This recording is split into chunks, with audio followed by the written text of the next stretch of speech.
Halo, hai para sahabat dan mitra sejati RSUD Panembahan Senopati Bantul. Ketemu lagi barengan saya Anggra di Warto Paseban, Waraning Carito Panembahan Senopati Bantul.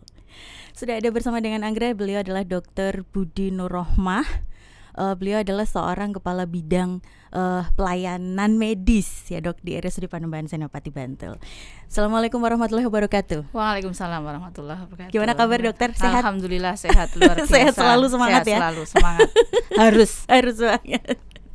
Ya dokter, hari ini Anggra pengen ngobrol-ngobrol sedikit berkaitan dengan kalau yang beberapa waktu lalu ada kita dengar salah satu program yang diluncurkan RSUD Panembahan Senopati.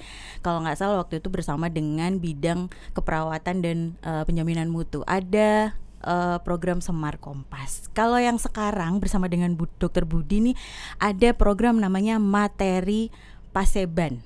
Boleh dong cerita sedikit tentang itu dokter? Ya. Terima kasih Mbak Anggra, Bapak Ibu semua pemerhati dan sahabat sejati. Yes. Istilahnya saya agak kurang familiar Panembahan Senopati. Terima kasih ya. Tadi seperti sudah diperkenalkan, saya Budi Nurrohmah, kepala bidang pelayanan medik. Jadi terkait dengan materi Paseban. Jadi materi Paseban itu singkatan sebenarnya. Yeah. Jadi kami punya program pembentukan instalasi maternal perinatal di RSUD Panembahan Senopati sebagai upaya peningkatan layanan dan kinerja organisasi. Okay. Jadi kita program ini adalah kita membentuk materi Paseban itu pembentukan instalasi, namanya instalasi maternal perinatal sebagai upaya kita untuk mensinergikan layanan ibu dan bayi baru lahir. Seperti itu. Jadi disingkat materi Paseban seperti itu. Oke, kenapa kok ada pembentukan instalasi? Secara kita sudah punya unit-unit yang terkait dengan perinatal, yang terkait dengan ya layanan ibu dan anak. Kenapa harus dibentuk menjadi sebuah instalasi begitu? Terima kasih Mbak Anggra. Jadi ini dilatar belakangi banyak hal. Yang pertama kalau kita bicara Rumah Sakit Umum Daerah Panembahan Senopati Bantul ini adalah rumah sakit yang di SK-kan oleh Bupati Bantul sebagai rumah sakit yang mampu tata laksana kegawat daruratan maternal dan neonatal atau rumah sakit PONEK istilahnya. Dan juga kita di SK-kan oleh Menteri Kesehatan di tahun 2022 sebagai rumah sakit ampuhan layanan prioritas KIA. Dan juga kita tahu bahwa salah satu indikator kinerja utama pemerintah Kabupaten Bantul adalah bagaimana upaya pemerintah menurunkan angka kematian ibu dan anak, ibu dan bayi, lebih khusus lagi kematian neonatal. Oleh karena itu Panembahan Senopati berupaya nih untuk bisa selalu meningkatkan mutu layanan ya, dan juga kuantitas layanan, dan juga di dalamnya termasuk kecepatan layanan. Nah, existing saat ini di RSUD Panembahan Senopati itu layanan ibu dan bayi baru lahir itu terbagi di dalam 3 gedung dalam 2 instalasi ya. Jadi termasuk juga kalau dibilang ya 3 instalasi gitu lah, karena NICU dan perinatal seperti Mbak Anggra ketahui kan ada di gedung rawat intensif, betul. Terus ruang tindakan persalinan itu ada di ruang utari di gedung PONEK ya. Terus satu yang ruang nifas dan rawat gabung yang untuk pelayanan nifas dan bayi sehat itu ada di ruang bangsal pergiwa-pergiwati. Jadi dari sistem secara koordinasi birokrasi, terutama kami di jajaran manajemen ini, ketika harus ada kebijakan yang diambil terkait dengan layanan ibu dan bayi baru lahir ini menjadi agak ribet gitu ya. Karena ada 3 itu ada 3 padahal kadang mungkin keputusan-keputusan yang bersifat tidak urgent mungkin bisa ya, tapi ketika dia itu terkait dengan layanan yang harus cepat, terkait ini harus iya apa tidak gitu. Saya di bidang pelayanan medik kan yang biasanya disambati gitu ya, di layanan depan itu saya harus berkoordinasi dengan 3 nih, dengan 3 kepala instalasi. Kalau itu sinkron walaupun agak lama tetap lama itu kalau harus pakai 3 proses sinkron ya. pakai proses itu. Betul. Belum lagi kalau 3-3-nya nggak Nggak sinkron, cocok. pusing itu ya. Yang ini minta ini, yang ini minta begitu gitu ya. Betul Oke. Mbak Anggra. Jadi memang layanan ini harus diintegrasikan Oke. dengan nanti satu instalasi, satu kepala instalasi gitu ya, dengan satu kebijakan instalasi gitu. Itu ya otomatis memang tujuan kita ya kita bisa lebih efektif efisien dalam layanan ibu dan bayi baru lahir begitu Mbak Anggra. Yang pasti itu memudahkan gitu ya, memudahkan koordinasi dari sisi kitanya ya, betul. dari sisi kitanya dan tentu itu juga buat masyarakat juga pasti mungkin pelayanan jadi lebih cepat mungkin salah satunya begitu ya, Allah, ya. Harapannya seperti itu Mbak Anggra ya. Dan nanti rencananya ini kan ke depannya itu kan instalasi ini akan menempati gedung Ponek yang saat ini, gedung Ponek yang sudah kita bangun di 2021 baru di lantai 1 dan alhamdulillah nanti kita dengan jadi materi Paseban ini juga sebagai istilahnya pemicu daya ungkit untuk kita bisa bargaining ke Kemenkes untuk bisa mendapatkan pendanaan DAK 2024 gitu Mbak Anggra. Alhamdulillahnya besok kita dapat anggaran untuk membangun gedung Ponek sudah deal ditandatangani Kemenkes untuk bisa membangun di lantai 2 dan 3 untuk instalasi maternal perinatal secara utuh. Dan nanti kedepannya otomatis yang X yang nicu perinatal, X-nya pergiwati bisa digunakan untuk kebutuhan layanan yang lain yang kita tahu. Seperti kita tahu data 2022 kita itu layanan bangsal anak itu masih kurang dengan di data 2022 kunjungan rawat inap itu 9% sendiri dari kunjungan anak. Luar biasa ya. Makanya bornya itu tinggi nakulasa dewa itu. Harapannya seperti jadi secara kuantitas masyarakat akan pelayanan anak akan lebih bisa banyak nanti secara kualitas ya kecepatan pelayanan ya insya Allah akan bisa lebih terorganisir dan otomatis kalau satu instalasi kan harapannya program-program yang dijalankan oleh instalasi akan lebih efektif dan efisien begitu Mbak Anggra sih. Oh jadi begitu ceritanya. Ini penting buat kita ketahui juga dokter karena mungkin masyarakat taunya sudah ada ruangan untuk yang nicu, sudah ada untuk yang rawat inap untuk nifas gitu. Jadi untuk apa? Kayaknya mungkin masyarakat kayak merasa mungkin nggak terlalu penting, nggak paham gitu ya. Kemudian ini dokter, langkah-langkah yang sekarang ini bakalan kita jalankan nih dalam rangka nanti kita membentuk itu. Terima kasih Mbak Anggra. Jadi di tahun 2023 akhir ini kita sudah upaya persiapan ya untuk nanti menjadikan layanan ibu dan bayi baru lahir ini menjadi satu instalasi yang sudah kita lakukan. Yang pertama tentu sebelum itu dibentuk kita melakukan kajian ya. Kajian kenapa perlu itu. Salah satunya tadi kalau satu gedung terintegrasi penataan gawat daruratan di dalamnya itu kan enak ya, lari-larinya itu satu gedung gitu, gitu seperti itu. DPJP-nya juga seperti itu.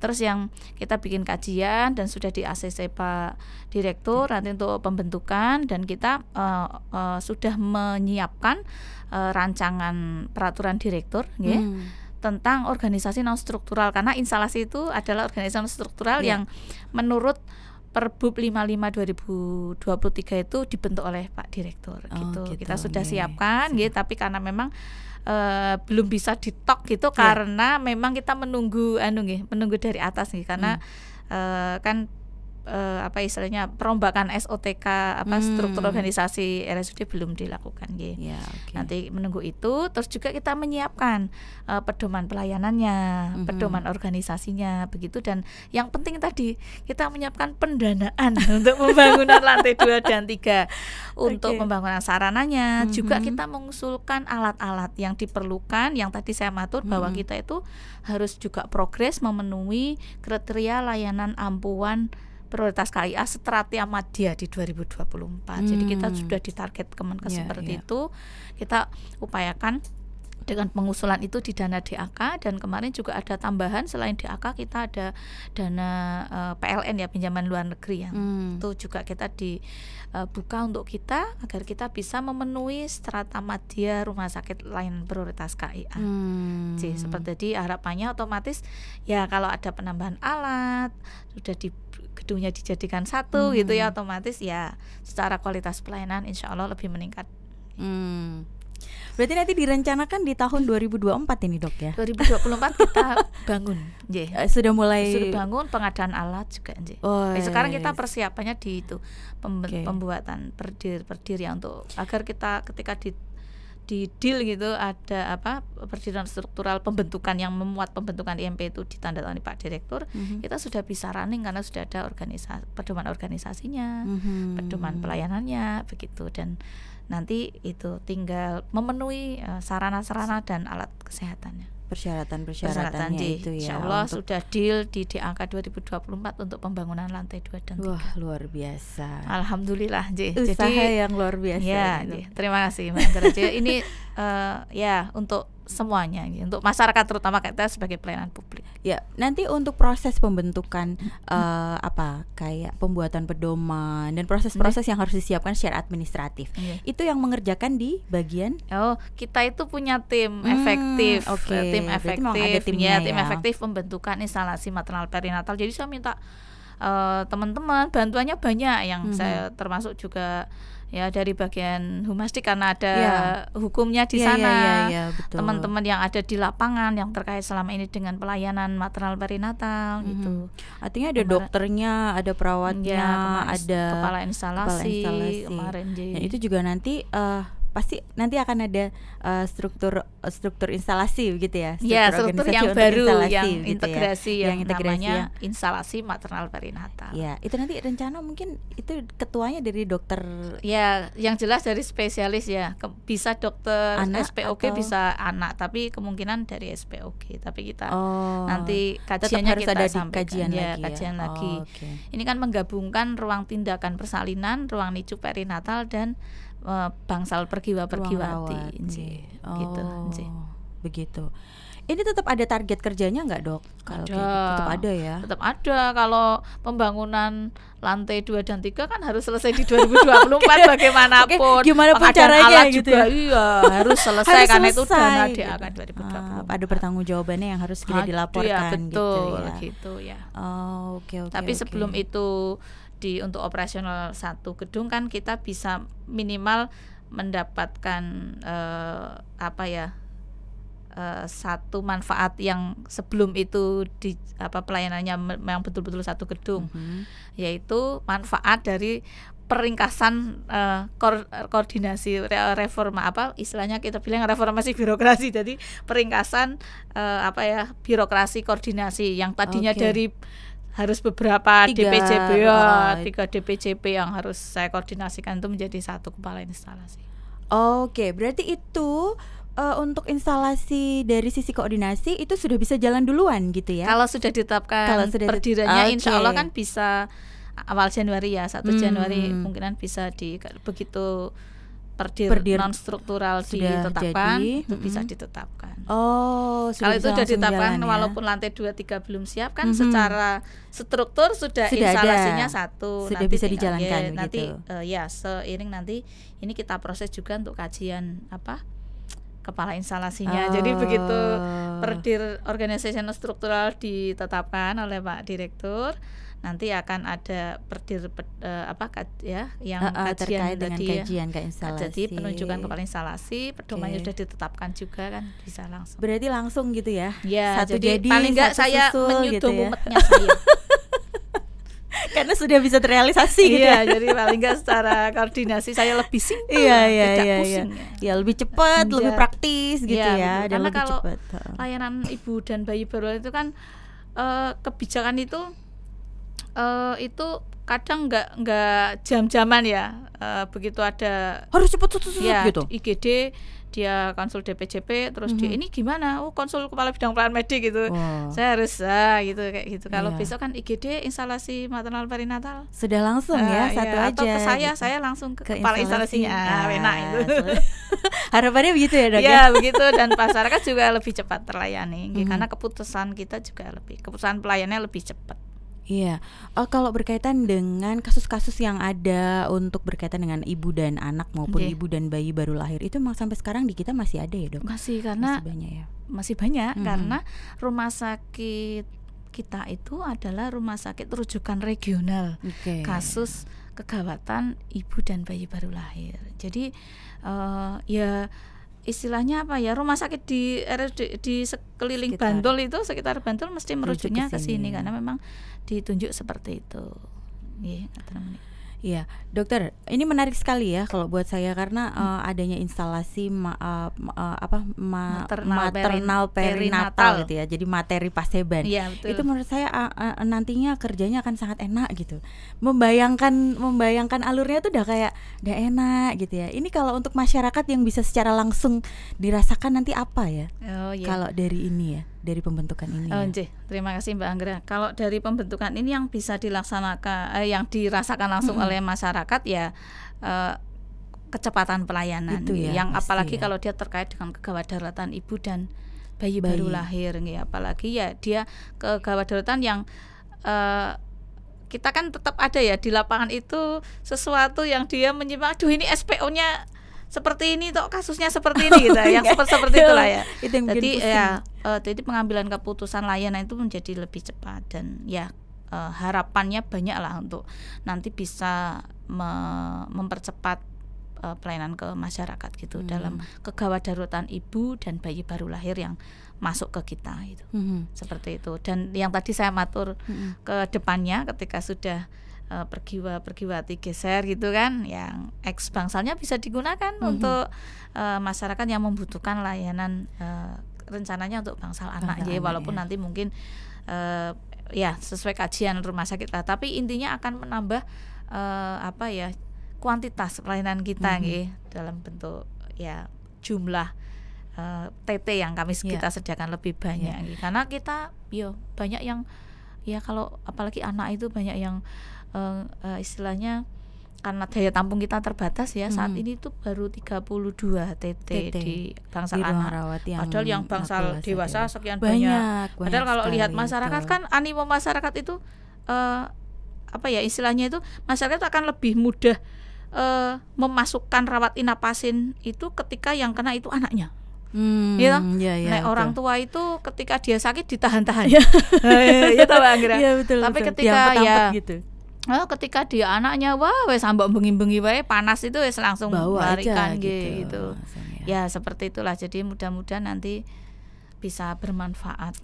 Oke, luar biasa. Terima kasih Dokter Budi. Ini spill berkaitan dengan rencana-rencana rumah sakit ini ya dalam rangka pengembangan pelayanan mutunya gitu ya. Para sahabat dan mitra sejati RSUD Panembahan Senopati. Kalau yang lalu kita sudah ngobrol berkaitan dengan komunikasi efektif yang dimiliki oleh seluruh pegawai di RSUD Panembahan Senopati. Saat ini kita bergeser ke hal-hal yang berkaitan dengan pelayanan untuk ibu dan bayi baru lahir. Apa yang sudah disampaikan oleh Dr. Budi barusan ini menarik sekali ya. Mudah-mudahan para sahabat dan mitra sejati RSUD semakin mantap gitu ya untuk menetapkan pilihannya untuk tetap bersama dengan RSUD Panembahan Senopati dan memilih RSUD Panembahan Senopati sebagai rumah sakit yang betul-betul menjadi pilihan di hati masyarakat. Dokter, untuk penutup apa yang mau disampaikan untuk para sahabat dan mitra sejati? Para sahabat dan mitra sejati RSUD Panembahan Senopati, mungkin saya sedikit menyampaikan bahwa kami RSUD Panembahan Senopati sebagai entitas pelayanan publik ya, senantiasa berusaha untuk meningkatkan mutu dan juga kuantitas pelayanan kami ke masyarakat. Jadi upaya-upaya ini kita selalu lakukan. Jadi kalau istilahnya continuous quality improvement gitu ya, selalu kita lakukan, dan salah satunya juga dengan materi paseban ini. Harapannya materi paseban ini nanti akan bermanfaat bagi semuanya, bagi kinerja organisasi dan juga pelayanan ke masyarakat. Terima kasih. Baik, terima kasih Dokter Budi. Terima kasih Mbak Anggra atas bincang-bincangnya pagi hari ini. Lain kali kita ketemu lagi dengan program-program lain yang lebih baru, yang lebih menarik tentunya. Tujuannya adalah untuk pelayanan masyarakat kita. Insya Allah, siap. Banyak kata kurang berkenan, saya Anggra dan juga Dokter Budi Nurrohmah undur diri. Sampai ketemu di kesempatan yang mendatang. Assalamualaikum warahmatullahi wabarakatuh. Sehat selalu untuk kita. Waalaikumsalam warahmatullahi wabarakatuh.